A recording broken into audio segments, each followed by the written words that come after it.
पहले भी कांग्रेस के जब भी बहुमत मिला है, बड़ी मजबूती से सरकारें चली हैं। कांग्रेस पे मुख्यमंत्री कई हैं तो दावेदार कई हैं, तो ये प्रजातंत्र में सबको, और कांग्रेस की विचारधारा में, कांग्रेस में लोकतंत्र है आंतरिक उसका है। ये नहीं कि एक मुख्यमंत्री 9.5 साल रख दिया और उठा के जो एमएलए भी नहीं है उसको बना दिया। वो जो है, आज कह सकता हूं कि हरियाणा में सरकार ना होके ऐसे लगता है कि केंद्र में जाके केंद्रीय मंत्री मनोहर लाल जी वो मुख्यमंत्री भी हैं। शनिवार इतवार को वो मुख्यमंत्री बन के चंडीगढ़ बैठते हैं। अभी मोह गया नहीं है, तो मैं समझता हूं कि चेहरा बदलने से जो बीजेपी की विफलता है वो नहीं छुपेंगी। कांग्रेस के आने वाले समय में जब होगा, विधायक दल और कांग्रेस लीडरशिप जो जिसे मुख्यमंत्री बनाएगी वो मुख्यमंत्री बनेगा। लेकिन भारतीय जनता पार्टी के चेहरे बदलने से मैं समझता हूं उनकी जो है विफलता नहीं छुपने वाली। मैं समझता हूं कि कांग्रेस पार्टी ने लोकसभा चुनाव में जो एक हमें जनादेश दिया, हरियाणा की जनता ने आशीर्वाद दिया, समर्थन दिया, साथ दिया, सबसे बड़ा मत प्रतिशत कांग्रेस पार्टी को मिला हरियाणा में। 46 विधानसभा 90 में से कांग्रेस जीती और इंडिया अलायंस जीता। और इसके साथ साथ सभी जिलों में जिला कार्यकर्ता सम्मेलन हो रहे हैं। कल जो है 11 बजे नूह में नई अनाज मंडी में कार्यकर्ता सम्मेलन है। 3 बजे गुड़गांव जिले का कार्यकर्ता सम्मेलन। इसी तरीके से भिवानी, चरखी दादरी, झज्जर, रोहतक, ये 4-5 जिलों में अगले एक हफ्ते 10 दिन में ये सारे आयोजन होंगे। और मैं समझता हूँ सारे जिलों में जिला कार्यकर्ता सम्मेलन में लोगों का, कार्यकर्ताओं का बड़ा उत्साह मिल रहा है। और आने वाली जो विधानसभा है उसकी तैयारियों के लिए दिशा निर्देश चौधरी भूपेंद्र सिंह हुड्डा, उदय भान जी, राज बब्बर जी और प्रदेश के जितने अन्य नेता और विधायक और सांसद हैं वो सारे जो है इसमें इन आयोजन में शामिल होकर कल के आयोजन में शामिल होंगे, जिससे कि कार्यकर्ताओं को दिशा निर्देश और अगली विधानसभा चुनाव की तैयारी हेतु जरूरी दिशा निर्देश दिए जाएंगे।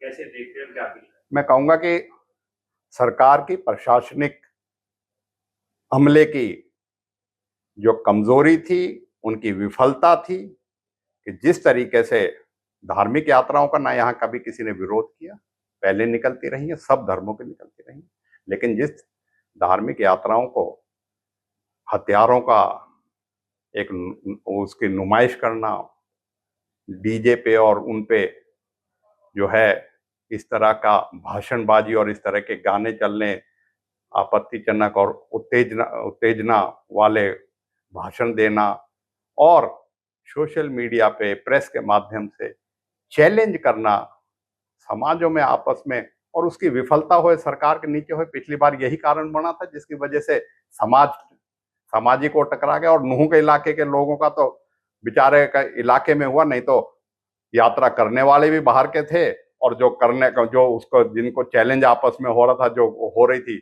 यहाँ के लोगों को तो पता ही नहीं, दंश यहाँ के लोगों ने झेला। मैं समझता हूँ कि सरकार अपनी जिम्मेवारी निभाए और ऐसे असामाजिक तत्व और ऐसी जो गंभीर मसले हैं उन पे राजनीति ना करे। उस पे जो स्थिति जैसी है, चाहे कोई जिम्मेवार है उसके लिए कोई कसूरवार है। अभी आके जो है कुछ लोग आके अधिकारियों से मिलके बयान ये देते हैं इस इलाके को मिनी पाकिस्तान, उन्हें कोई अधिकार नहीं है। मैं समझता हूं उनके खिलाफ मुकदमा दर्ज होए और उनके खिलाफ कार्रवाई होए, आपसी सौहार्द बिगाड़ने का। इस तरह का जो है बयान देके ही तो इन चीजों को खराब किया जाता है। पहले खबरें चला दी जाती हैं इस इलाके से एक विशेष समुदाय विशेष पलायन कर चुका, जबकि वास्तविकता नहीं है। हजारों सालों से हम इकट्ठे रहते आए हैं, आज भी भाईचारा है, पहले भी भाईचारा है। यहाँ का मिसाली और तवारीखी भाईचारा है, उसे हम कायम रखेंगे। और आज भी हम कहते हैं सरकार और प्रशासन अपनी जिम्मेवारी समझे और ऐसे असामाजिक तत्व जो राजनीतिक रोटियां सेकना चाहते हैं धर्म के आधार पे, उन पे नकाब लगाम लगाए और उन पे नकेल कसे। और इस तरह के बयानबाजी चाहे वो सोशल मीडिया पे, प्रेस के माध्यम से, उनको तुरंत जो है बिना किसी विलंब के रोक लगा के उनके खिलाफ कार्रवाई करें, क्योंकि इस इलाके को इन्हीं बातों का जो है दंश जो है जान और माल का और दंगों का जो है झेलना पड़ा पिछली बार। इसलिए मैं समझता हूं सरकार को हमने अवगत भी करा दिया, चाहे डीसी हो एसपी हो, सबको हमने कह भी दिया। सरकार की जिम्मेवारी बनती है कि समय रहते सब चीजों पे अपना नियंत्रण रखे और किसी को इस चीज की इजाजत ना दे। विपक्ष कह शुरू हो चुकी है, प्रशासनिक अमला अपने तरह से तैयारी कर रहा है, राजनीतिक दल अपने तरीके से तैयारी कर रहे हैं। आपने भी एक यात्रा की शुरुआत कर दी है, क्या उस यात्रा का नाम है, कब से कब तक चलेगी और किन मुद्दों को लेकर आप जनता के बीच आए? सबसे पहले तो हरियाणा में लोकसभा चुनाव के साथ ही राजनीतिक माहौल पूरी तरीके से विधानसभा चुनाव के लिए तैयारी पकड़ता जा रहा है और हरियाणा की जनता ने भारतीय जनता पार्टी की जो कुशासन और जो विफलताएं थी और लोगों से जो झूठ बोल के सत्ता काबिज करी थी और दूसरी बार ठगबंधन करके सत्ता पे काबिज रहे थे, भ्रष्टाचार, कानून व्यवस्था, किसानों के साथ, युवाओं के साथ जो अन्याय हुआ है, मैं समझता हूं यही मुद्दे थे। इसी वजह से जहां एक भी सीट कांग्रेस के पास नहीं थी, आज 5-10 में से 5 सीट कांग्रेस जीती है।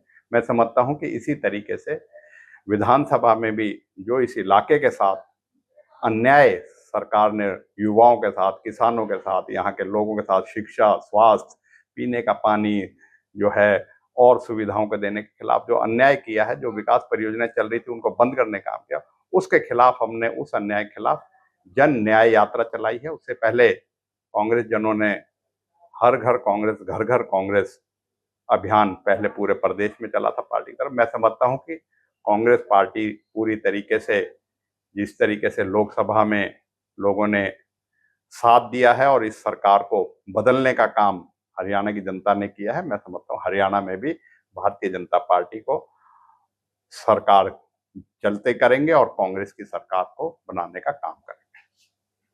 नो इंडिया की अगर हम बात करें तो वही